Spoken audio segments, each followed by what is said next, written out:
अस्सलामु अलैकुम वरहमतुल्लाहि वबरकातुहू। मेरे प्यारे दोस्तों, कैसे हैं? उम्मीद कवी है कि अच्छे होंगे, बेहतर होंगे।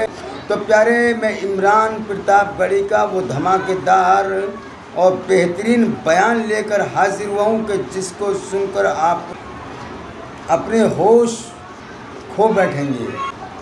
वो संविधान जिसमें महात्मा गांधी के सिद्धांत हैं, वो संविधान जिसमें पंडित जवाहरलाल नेहरू के उसूल हैं, वो संविधान जिसमें मौलाना आजाद के सपने हैं, उस संविधान को कई दशकों तक भारतीय जनता पार्टी के आनुषंगिक संगठन उसका विरोध करते रहे, तिरंगे का विरोध करते रहे।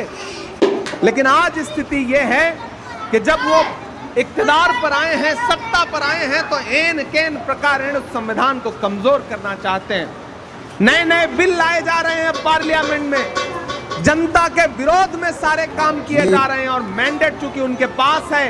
और इन दिनों लोकसभा चुनाव के बाद जो थोड़ा सा नरमी आई थी, हरियाणा और महाराष्ट्र 2 राज्य जीत गए, तो मनोबल इतना बढ़ गया है कि डॉक्टर बाबा साहब अंबेडकर के खिलाफ देश की संसद में ऐसी भाषा का इस्तेमाल कर रहे हैं जो अहंकार में डूबी हुई है। इसलिए साथियों, आपसे अनुरोध करता हूं कि इस बड़ी लड़ाई में कांग्रेस पार्टी के साथ खड़े होइए, अखिलेश भाई के साथ मिल करके पूरा अल्पसंख्यक विभाग पूरे प्रदेश में, बिहार में जिस मजबूती के साथ आवश्यकता है, उनके कंधे से कंधा मिला करके, कांग्रेस कमेटी के कंधे से कंधा मिला करके पूरे प्रदेश के एक एक जनपद में, एक एक विधानसभा में जाने का काम करेगी। ये मैं आपको आश्वस्त करता हूं, ये मैं आपको भरोसा दिलाता हूं। और चुनाव के दौरान तो हम लोग आएंगे चुनाव प्रचार में, लेकिन मैं चाहता हूं कि आज से एक रोड मैप बने। अध्यक्ष जी, आप निर्देशित करें हमारे स्टेट चेयरमैन साहब को, हमारे प्रभारी जी को, और उसके बाद जहां भी आवश्यकता लगती है। मुझे खुशी है कि आपने माइक पर यह बात बताई कि मेरा बिहार से एक जज्बाती लगाव है। इसमें कोई दो राय नहीं कि बिहार से मुझे एक जज्बाती लगाव है।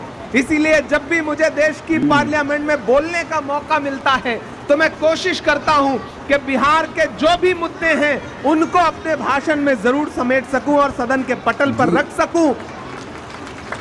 कुछ बातें हैं, 15 मिनट का समय मिलता है, 10 मिनट का समय मिलता है, जो आप कह देते हैं, कुछ जो छूट जाती है वो मैं कह देता हूं। यही एकजुटता तो हमें आगे ले जाएगी।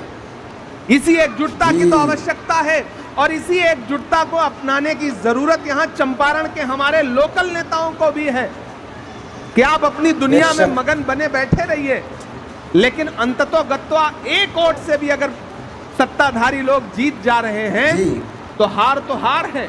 उसी देश की पार्लियामेंट में जो 48 वोट से, सिर्फ 48 वोट से चुनाव जीत के सांसद बन के आया है, वो भी बैठता है। और हमारा एक सांसद है जो 10.5 लाख वोट से असम से जीत के आया है, वो भी बैठता है। तो जीत है और हार है।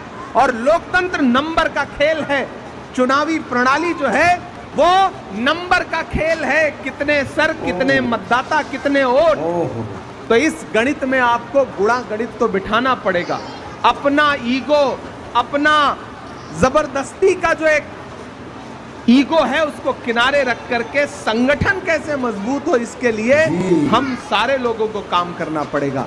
कोई दूध का धुला नहीं है। हम सब में से कोई बहुत राजनीतिक तौर पे कोई बहुत बड़े दिल का हो सकता है, सारे लोग होता है कि नहीं होते, लेकिन जब राजनीतिक नतीजों का दौर आ रहा है तो फिर लोगों को स्पेस दीजिए, लोगों को साथ जोड़िए, एकजुट करके साथ लेकर के चलिए।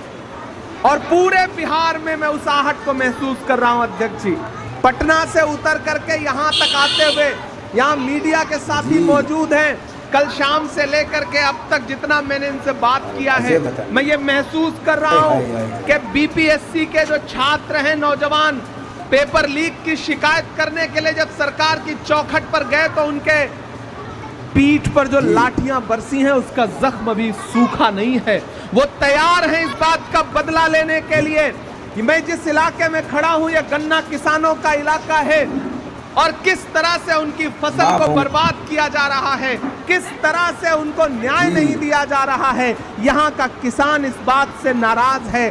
कीमत तो बहुत बढ़ गई शहरों में धान की, लेकिन विदा न हो सकी बेटी किसान की। मौका मिला तो लोगों ने कुर्सी के वास्ते मौका मिला तो लोगों ने कुर्सी के वास्ते तस्वीर ही बिगाड़ दी हिंदुस्तान की।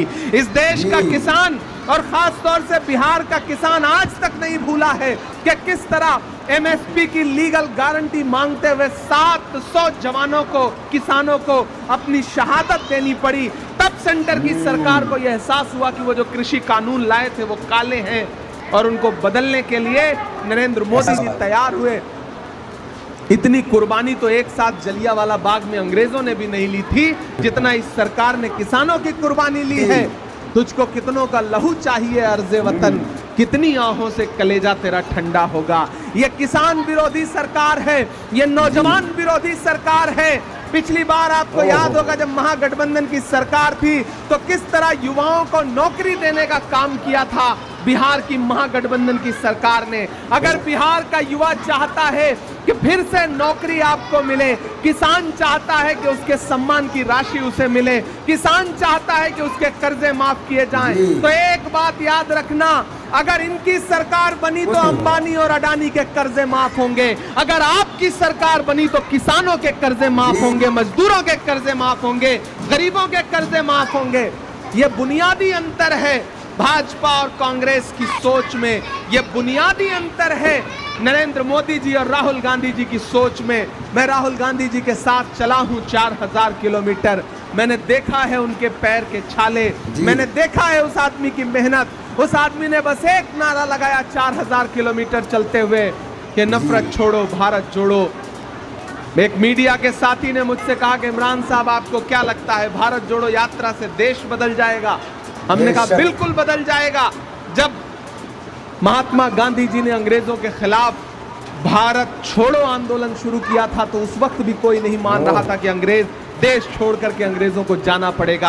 आज राहुल गांधी जी ने भारत जोड़ो आंदोलन शुरू किया है तो लोग आज भले ना मान रहे हो, लेकिन कुछ दिन में लोगों को यह एहसास होगा कि जैसे भारत छोड़ो आंदोलन से अंग्रेजों को जाना पड़ा था, वैसे ही भारत छोड़ो आंदोलन से आज वाले अंग्रेजों को भी जाना पड़ेगा, सत्ता से उतरना पड़ेगा। और ये काम कांग्रेस पार्टी करके दिखाएगी, क्योंकि हम जानते हैं राहुल गांधी जी की मंशा और उनकी नीयत कितनी साफ सुथरी है। राहुल जी जानते हैं टास्क उन्होंने लंबा लिया है, पहले 4000 किलोमीटर फिर 6700 किलोमीटर, क्योंकि वो जानते हैं इस देश में नफरत कम करना पड़ेगा।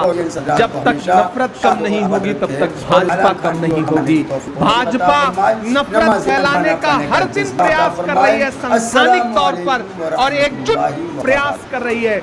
हमें भी मोहब्बत के लिए एकजुट प्रयास करना पड़ेगा। नरकटियागंज वालों, चरागों के सफर में दबदबा हो आंधियों का, चरागों के सफर में दबदबा हो आंधियों का, तो फिर अंजाम जुल्मत के सिवा कुछ भी नहीं होगा। यह दुनिया नफरतों के आखिरी स्टेज पर है, इलाज इसका मोहब्बत के सिवा कुछ भी नहीं होगा। उस मोहब्बत की कोशिश के लिए हम सारे लोग तैयार हैं, आप भी हमारा साथ देने के लिए तैयार रहेंगे। संविधान की एक प्रति उठाइए, अपने अधिकारों के हक के लिए संविधान को न सिर्फ अपने घर की ताकों पर, अपने घर के लाइब्रेरी में सजा के रखिए, बल्कि संविधान को पढ़िए भी। उसके आर्टिकल, उसकी प्रस्तावना, उसके पन्ने जो आपको अधिकार देते हैं, यह शासन, यह प्रशासन, यह तंत्र आपसे उन अधिकारों को छीनने में लगा है। उन अधिकारों के प्रति जागरूक होइए और ये जो आपके छोटे छोटे घरौंदों को उजाड़ देना चाहते हैं उनसे कहिए कि जुल्म करती है जवानी भी नहीं मांगोगे, जुल्म करती है जवानी भी नहीं मांगोगे, खून में अपने रवानी भी नहीं मांगोगे। मेरे मिट्टी के घरौंदों पे बरसने वालों, मैं जो गरजूंगा तो पानी भी नहीं मांगोगे। इस देश का आम इंसान अगर जागेगा, बिहार का आम मतदाता अगर जागेगा, तो ये जो दिल्ली को बैसाखी देने वाली सरकार बिहार में बैठी है, वो बैसाखी भी टूटेगी और बिहार में बदलाव भी होगा। यहां महागठबंधन की सरकार बनेगी। दोस्तों, आपने इमरान प्रतापगढ़ी को सुना, वाकई में दिल छूने वाली बातें इमरान प्रतापगढ़ी ने बोली है। अगर आपको बेहतर लगती हो मेरे प्यारे दोस्तों ये बातें, तो ज़रा जमा कर और दबा कर अपने दोस्तों में, अपने यारों में, अपने पड़ोसियों में, अपने भाइयों में शेयर कर दीजिएगा प्यारे। और अगर मुझ नाचीज़ को फेसबुक पर, इंस्टाग्राम पर देख रहे हैं तो वहाँ भी फॉलो कर दीजिएगा। और यूट्यूब पर अगर देख रहे हैं तो मेरे प्यारे आप ना चीज़ को बिना सब्सक्राइब करे ना छोड़िएगा। आपसे इतनी ही गुजारिश करता हूँ कि मेरी हौसला अफजाई के लिए आप लाइक और कमेंट भी ज़रूर कीजिएगा दोस्तों। अल्लाह तबारक व तआला मेरे और हज़रात को हमेशा शाद और आबाद रखे। अस्सलामु अलैकुम व रहमतुल्लाहि व बरकातुहू।